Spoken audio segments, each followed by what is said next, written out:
Good evening, this is Rashad Mitchell coming to you live from the YouTube channels like a team on my part series. The professional sports teams that didn't win the championship during that season. Tonight, I'll be talking about this part 62 of the professional sports teams that didn't win the championship during that season. This is part 62. And tonight, I'll be talking about the 1996 Denver Broncos. Now, this team definitely qualifies as a team that didn't win the championship during that season. They should have, because Denver Broncos in 1996 had a 13-3 record. They were the best team in the AFC. They could have went to the Super Bowl, but unfortunately they lost to Jacksonville Jaguars, who were 9-7, and they won 30-27. That was one of the great upsets. And John Elway even says that the loss at that time to the Jaguars was probably the most embarrassing loss of his career up to that point. Obviously, because they were the top seeded team in the NFL and were favored to win the Super Bowl by many. The Green Bay Packers will go on to win the Super Bowl that year and beat the New England Patriots. But Jacksonville was no slouch. I mean, Jacksonville had a good coaching at that time in Tom Coughlin. And the thing about the Jaguars is that they had a young Mark Brunell who was like a poor man's Steve Young. They had Natron Means at the run back position. They had a great receiving tandem and a dynamic duo of receivers and Keenan McCardle and Jimmy Smith. So Jimmy Smith, look at his numbers, man. I'm gonna check it out in a few, but he should be considered for Hall of Fame induction. I mean, he put up a lot of numbers, man. He was one of the best receivers in the 90s, like the late 90s, man. He was one of the best. He could definitely make plays in big games. And that Jacksonville Jaguars team was fun to watch at that time, man. Yes, they were an expansion team, but they had some talent. They gave Denver trouble when they lost in that division playoff game. So, let's get into it.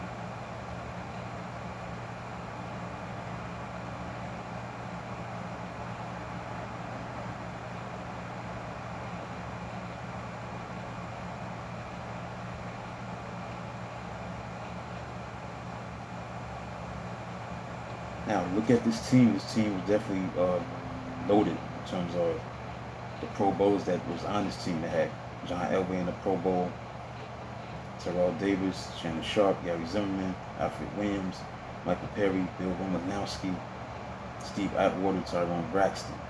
The Offensive Player of the Year was Terrell Davis. He was the Offensive MVP in the AFC, the UPI AFL AFC Offensive MVP. It was Terrell Davis in 1996 for the last year this award was given out. Also, Terrell Davis set franchise rushing records for carries, 345 yards in the season. He scored 13 rushing touchdowns in the season. And that season, Terrell Davis reached 1,000 yards faster than any Denver Broncos running back in franchise history. So this team was loaded, man. They had a lot of Pro Bowlers galore, but they was able to fall. They were unable to get to where they had to go. That means to win, the Super Bowl. So this is one of the best teams that just didn't win the championship that year. And that's what I'm talking about right now. So let's get into the divisional playoff between the Jaguars and the Broncos. See what went wrong during that playoff game.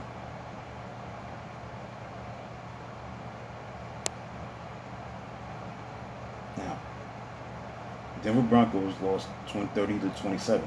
The thing about this game, I remember this game, it was that the Broncos got off to a 12-0 start. Ron Hebron scored on the touchdown, 6-0. The kick was blocked. Then Shannon Sharp caught an 18-yard touchdown pass from Elway to make it 12-0. But the 2-point, I think they went for two, and it fell. So the pass fell, so it was 12-0. So he was up 12-3. Had a 12-0 lead, 6-0 lead, 12-0 lead, 12-3 lead. But all of a sudden,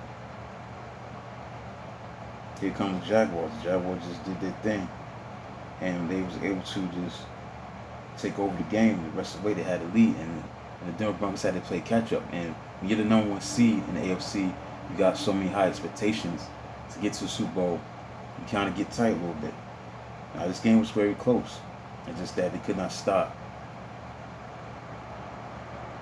Jaguars from scoring. Now, they trailed by 10 points at some point in 30-20. But I'm going to go over it right now, go over this game. The Jaguars barely made it to the playoffs. They're 9-7, winning their last 5 games of the season, including their final one win. Atlanta Falcons kicker Morton Anderson missed a last-second potential game-winning third-yard field goal. They overcame a 12-point deficit by racking up 443 yards, including 202 yards on the ground, and scoring on 6 consecutive possessions to upset the Broncos, who had finished the season with an NFL best 13-3 record. I don't think that's true because I think the Packers had a 13-3 record. Anyway, they rested most of their stars over the last 3 games at the clinching of the number 1 AFC seed at 12-1, and they were favored by over 14 points.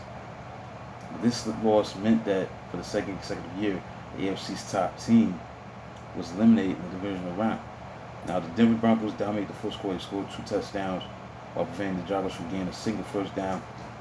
On the Broncos' second drive of the game, a 47-yard run by Terrell Davis gave them a first down on the 2-yard line of Jacksonville, and Von Hebron scored a 1-yard touchdown run on 4th down and giving a 6-0 lead to Denver. But Clyde Simmons, defensive lineman, blocked the extra point. Then after forcing a punt, Denver scored another touchdown. John Elway threw a touchdown pass to tight end Shannon Sharp. But Elway's 2-point conversion pass to Sharp was incomplete. The score was now 12-0. So in the second quarter, Jacksonville stormed back. First, an 18-yard run by Natrone Means set up a 46-yard field goal by Mike Hollis. The next time the Jags got the ball, they cut the score to 12-10 with an 11-play, 80-yard scoring drive. Controversial pass interference penalty wiped out a Tory James interception for Denver. Means gained 29 yards on a reception at the Broncos 42, and later took the ball across the goal line on an 8-yard run.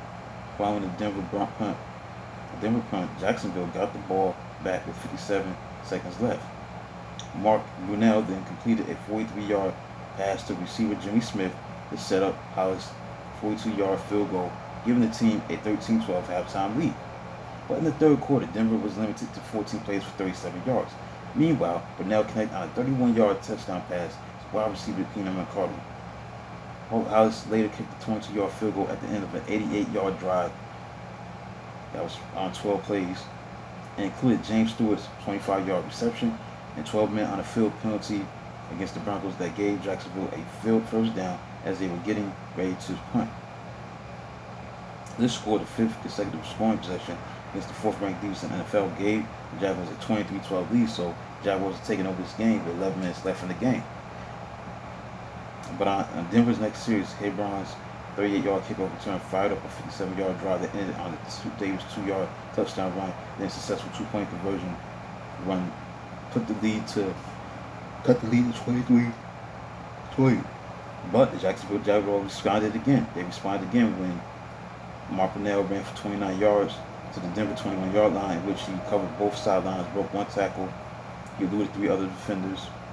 He finished the drive with a 16-yard touchdown pass to Jimmy Smith with 3:39 to go, making the score 30-20.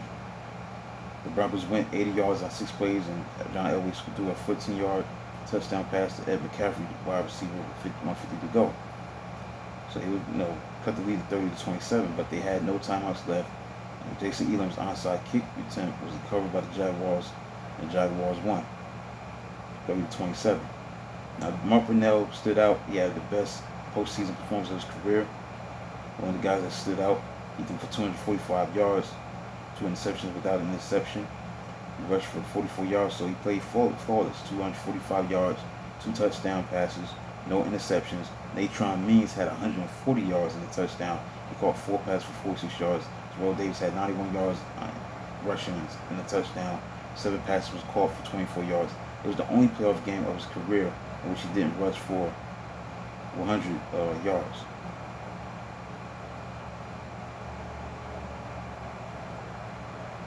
And Tom Coughlin, the coach at the time, said what Brunell did at the end of the game was incredible. Our football team just hung in it.